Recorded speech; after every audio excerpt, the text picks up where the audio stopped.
Hey there, everybody. It's me, Lily Rose, the admin here at Encouragement Corner on Facebook.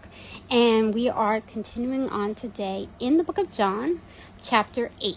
Now, this one, guys, is a long one. So, I might cut it short and finish a different day. Let's dive in. Jesus returned to the Mount of Olives, but early the next morning he was back again at the temple. A crowd soon gathered, and he sat down and taught them. As he was speaking, the teachers of religious law and the Pharisees brought a woman who had been caught in the act of adultery. They put her in front of the crowd. "Teacher," they said to Jesus, "this woman was caught in the act of adultery. The law of Moses says to stone her. What do you say?" They were trying to trap him into saying something they could use against him. But Jesus stooped down and wrote in the dust with his finger.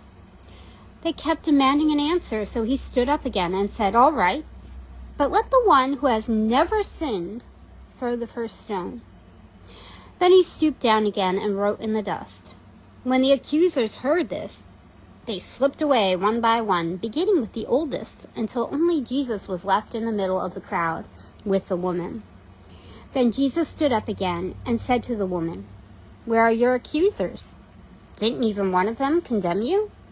"No, Lord," she said. And Jesus said, "Neither do I. Go and sin no more." I love this passage, guys, because it talks about sin and the severity of it, but yet also not thinking of yourself higher than another just because your sin is different. Your need for Christ is the same.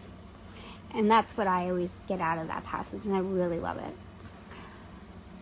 Jesus spoke to the people once more and said, "I am the light of the world. If you follow me, you won't have to walk in darkness because you will have the light that leads to life." The Pharisees replied, "You are making those claims about yourself. Such testimony is not valid." Jesus told them, "These claims are valid, even though I make them about myself, for I know where I come from and where I am going. But you do not know this about me. You judge me by human standard, but I do not judge anyone. And if I did, my judgment would be correct in every respect because I am not alone. The Father who sent me is with me. Your own law says that if two people agree about something, their witness is accepted as fact. I am one witness, and my Father who sent me is the other."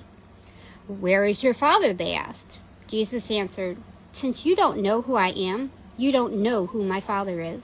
If you knew me, you would also know my Father."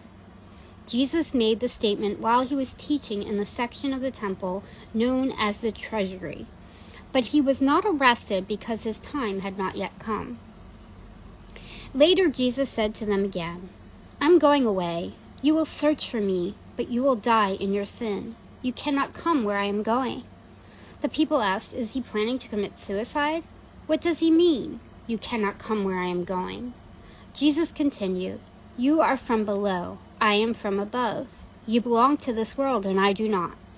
That is why I said that you will die in your sins. For unless you believe that I am who I claim to be, you will die in your sin." "Who are you?" they demanded. Jesus replied, "The one I have always claimed to be. I have much to say about you and much to condemn, but I won't. For I say only what I have heard from the one who sent me, and he is completely truthful." But they still didn't understand what he was talking about, his Father.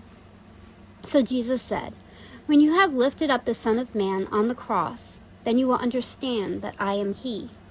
I do nothing on my own, but say only what the Father taught me, and the one who sent me is with me.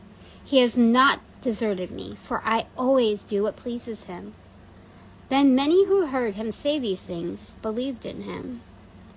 I'm going to pause here, guys, and we will continue the next half tomorrow. Bye.